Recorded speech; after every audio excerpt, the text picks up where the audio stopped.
Hello दोस्तों, मेरे YouTube channel में आप सभी लोगों का स्वागत है।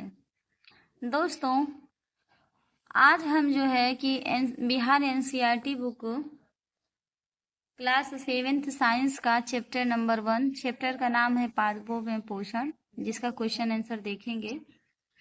चूँकि मेरा ट्रांसफ़र हुआ था डिस्टेंस के बेस पे और फिर मैंने म्यूचुअल ट्रांसफ़र करा लिया, तो मैं अभी जहाँ नए जगह आई हूँ वहाँ पर एक भी चैप्टर बच्चों को पढ़ाया नहीं गया था।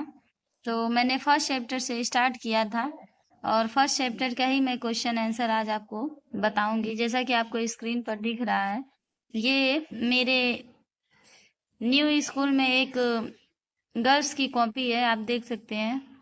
ठीक ठाक है, राइटिंग भी थोड़ा ठीक ठाक है, बहुत ख़राब भी नहीं है, बहुत अच्छी भी नहीं कह सकते हैं। तो मैंने इस क्वेश्चन आंसर को कराया था, तो मैं सोची हूँ कि उन्हीं के नोट से आपको ये आंसर बता देती हूँ। पहला प्रश्न है, जीवों को खाद्य की आवश्यकता क्यों होती है? तो दोस्तों, इसका आंसर होगा कि सभी जीवों को खाद्य की आवश्यकता होती है, जिसका प्रयोग वे वृद्धि एवं शरीर के रख रखाव के लिए तथा आवश्यक ऊर्जा प्राप्ति के लिए करते हैं। जाहिर सी बात है दोस्तों कि हम भोजन क्यों करते हैं, हमें भोजन की क्यों आवश्यकता होती है। जब हम भोजन नहीं करेंगे तो हमारा शरीर धीरे धीरे क्या हो जाएगा, दुर्बल हो जाएगा, अनेक प्रकार की बीमारियां हो जाएंगी और शरीर को एनर्जी नहीं मिलेगी, जिसकी वजह से हम कोई काम नहीं कर पाएंगे। तो इस वजह से हमें बराबर जो है कि खाद्य की आवश्यकता पड़ती है। अगला प्रश्न है दोस्तों कि मृत जीवी एवं परजीवी में अंतर।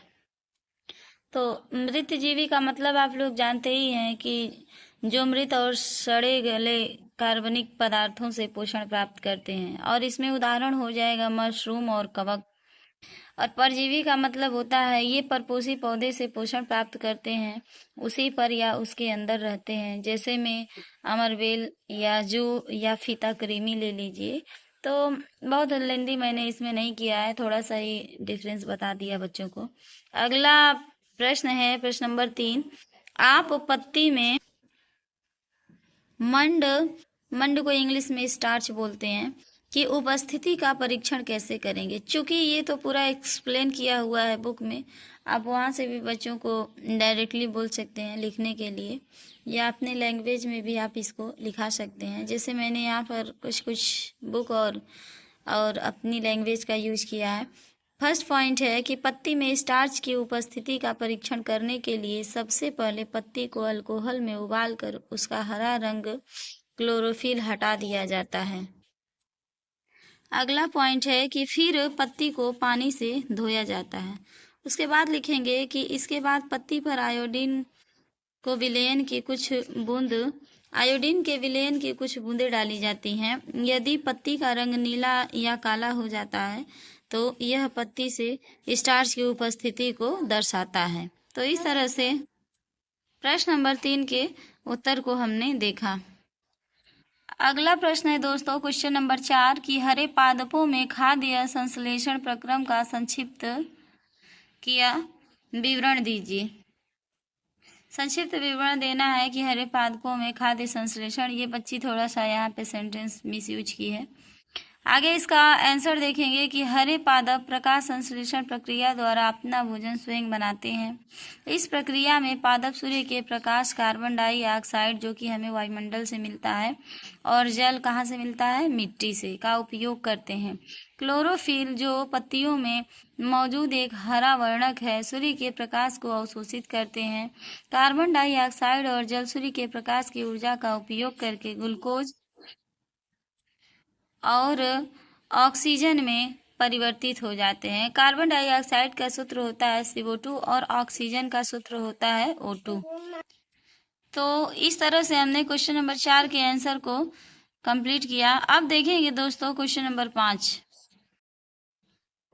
किसी प्रवाह चित्र की सहायता से दर्शाइए कि पादप भोजन के मूलभूत स्रोत हैं।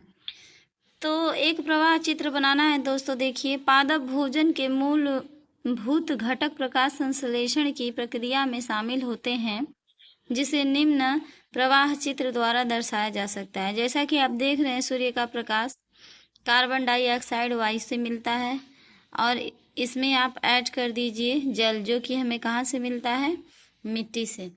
उसके बाद फिर क्या होता है, क्लोरोफिल की उपस्थिति में पादप अपना भोजन बनाते हैं और प्लस ऑक्सीजन को क्या करते हैं, उत्पाद करते हैं। अगला प्रश्न है क्वेश्चन नंबर 6, रिक्त स्थानों की पूर्ति कीजिए। तो क्वेश्चन नंबर 6 में है, क्योंकि हरे पादप अपना खाद्य स्वयं बनाते हैं इसलिए उन्हें यहाँ पे डैश दिया हुआ है दोस्तों, तो स्वपोषी कहेंगे। अगला है कि पादपों द्वारा संश्लेषित खाद्य का भंडारण स्टार्च के रूप में किया जाता है।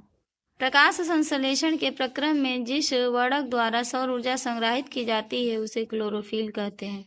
प्रकाश संश्लेषण में जिस वर्णक द्वारा सौर ऊर्जा संग्रहित की जाती है, चूंकि ये प्रश्न नंबर ग को ही लिख दी है दोहरा करके, जैसा कि यहाँ पर काटा भी गया है। प्रश्न नंबर घ है, प्रकाश संश्लेषण में पादप वायुमंडल से कार्बन डाइऑक्साइड लेते हैं तथा ऑक्सीजन का उत्पाद करते हैं।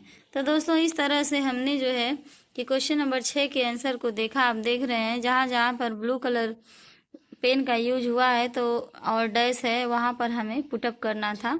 अगला प्रश्न है प्रश्न नंबर 7, निम्न कथनों से संबंध परिभाषिक शब्द बताइए। जैसा कि इसमें प्रश्न नंबर क दिया है कि पीत दुर्बल तने वाला परजीवी पादप, तो दोस्तों अमरबेल इसमें लिख सकते हैं। और दूसरा होगा कसकुटा, कसकुटा होता है, ये बच्ची यहाँ पर गलत लिखी हुई है। और अगला प्रश्न है ख, एक पादप जिसमें स्वपोषण एवं विषम पोषण दोनों ही प्रणाली पाई जाती है। दोस्तों इसमें आप घटपर्णी लिखेंगे, जैसा कि घटपर्णी भी आप देख रहे हैं कि ये गलत लिखी हैं, यहाँ पे री की मात्रा लगा दी है जो कि ये नहीं चाहिए। अगला है प्रश्न नंबर ग, वे रंध्र जिनके द्वारा पत्तियों में गैसों का आदान प्रदान या विनिमय होता है इसमें आपका हो जाएगा स्टोमेटा। दोस्तों स्टोमेटा को हम पर्णरंध्र बोलते हैं, चूंकि ये पर्णरंध्र भी आप देख रहे हैं गलत लिखा गया है। तो ये एक बच्ची का नोट्स है, इसमें जो शब्द है थोड़ा लिखने में मिस्टेक की है। अगला है दोस्तों प्रश्न नंबर 8, जिसमें सही जो है उस पर आपको ट्रिक करना है।